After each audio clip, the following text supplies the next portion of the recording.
All right, welcome back, Augmented Ones. Augmented Naturally... Hey, man. That's the Augmented number. Naturally 30 with DJ Yeah. Brad and Jestorm. So today, we're talking about the level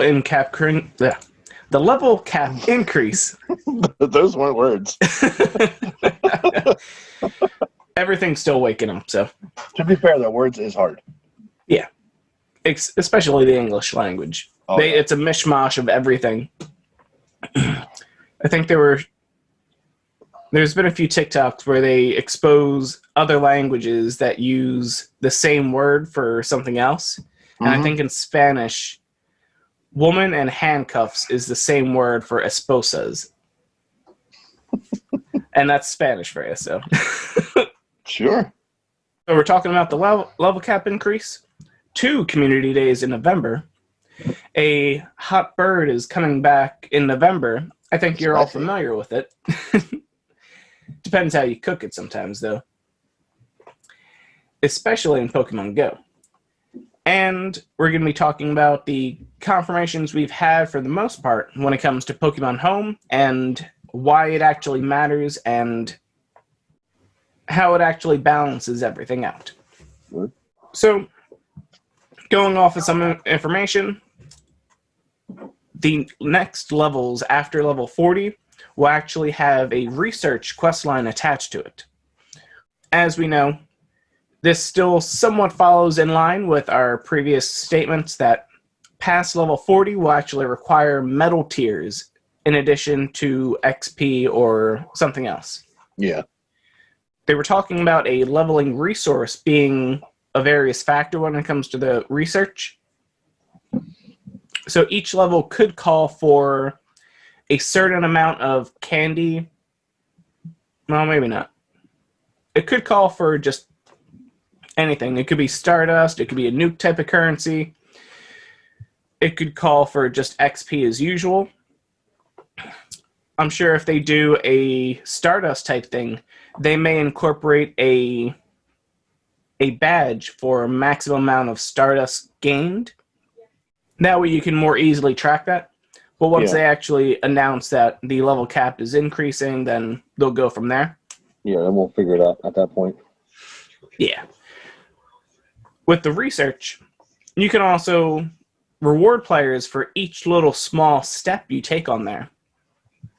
Honestly speaking, if you've played Ingress and you've tried to progress past that level point, once you hit a certain threshold, hitting those badge tiers for... If you don't go into the game and start having a well understanding on how badges work and how they're going to impact the game down the line, then you may not actually start thinking about Recharger badge or some of the other niche badges that if you start playing with every aspect of the game from day one, then those badges will be very simple to take care of when you actually hit the level point where you need it. Yeah. But if you wait until, you hit level 8, I think it is, and then you start needing different tiers of badges, and the Recharger badge is like a million away from the next tier. I think maybe they'll switch that out with the 1 through 40. Well, yeah, that's what they're... I think that's pretty much what they're doing when it comes to the research. So it doesn't need... The Ingress thing, that can be a little bit of a deterrent once players hit a certain threshold because they're like, okay, I don't care about this badge, I don't care about getting these big numbers, or they don't have the amount of stops or spawns that other areas would have, so it's not as easy for them. So they're going to get discouraged and not play for as long or anything like that. Right. That's where the community comes in, and they keep the players engaged and focused on other things. And when those badges happen, they happen. But for Pokemon Go, it means of having this research, it allows Niantic to slowly reward players for each of those small increases, and it won't be just a blanket numbers game as it is with Ingress. which Ingress is kind of a blanket numbers game anyway. For all the Matrix nerds out there. Yeah. So for Pokemon Go, I can definitely see them introducing a leveling resource, XP, Stardust. That'll be prerequisite.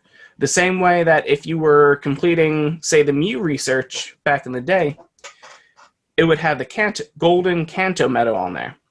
Yes. Medal. Oh, yeah. So, yeah, about that. Well, yeah, we were already past that point by the time Mew had actually come out. So once we hit that stage, it just automatically checked off. And if you weren't watching, then you didn't see it actually click off. Or if you need to look up the research, then, there was no way we were going to know about that. So that's one of the badges that seems like it would definitely follow suit in means of that.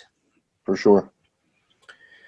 That and some of the other medals that are based off of gameplay, I think that a lot of them would be incorporated. We don't have the exact information, and because it's a research, it can be changed at any point, because Niantic just has to slightly flip a switch and then it's ready.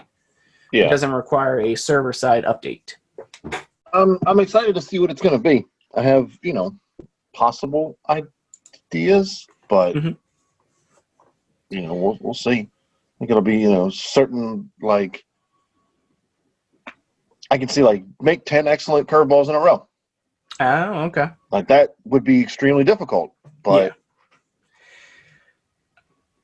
it would be a grind to get people to get up there. That would probably work out for, like, level 50, maybe. The end stage for it and everything. Yeah. But right off the bat, because in some aspects, some people are level 40 that sometimes have no business being level 40. Because they just nonstop got into raids, or it was an extra account. And actually, if you remember, there were the adventure weeks where they had introduced a 10 times XP buff. For new stops. I remember this. The German dude that got to level 40 in like 2.5 days. Mm-hmm. And almost specifically doing nothing but spinning new stops. Exactly. I do like that you can play the game whatever way you want. So certain things probably wouldn't be fully incorporated. So they'll probably do a little bit with GBL. Okay. I think I saw they might be... GBL rank will now be a badge, I think. So from that, it could also check off points with a research quest line too, then. So from that would be tricky for some players. Especially since the rank is usually... Actually, no, the rank is usually a reflection of the community, so the higher rank you are, the higher you are within the PvP community. So if everyone's rank 9, there's going to be extreme competition for rank 9 in order to even progress a little bit. As we usually see when it comes to most battlers that are out there hitting GBL as hard as they can, they're encountering the same people with fierce competition. So they're used to everyone else. So that's why when someone randomly came through with a hack or a cheat, all of the community was able to stand up because they all had to face them at some point and then had recorded the information and then sent it to Niantic and removed his rank. I don't know if he was banned or not. We'll go into more information with this when we get it, whether we'll splice it back in with this bit or we'll splice it in for another one.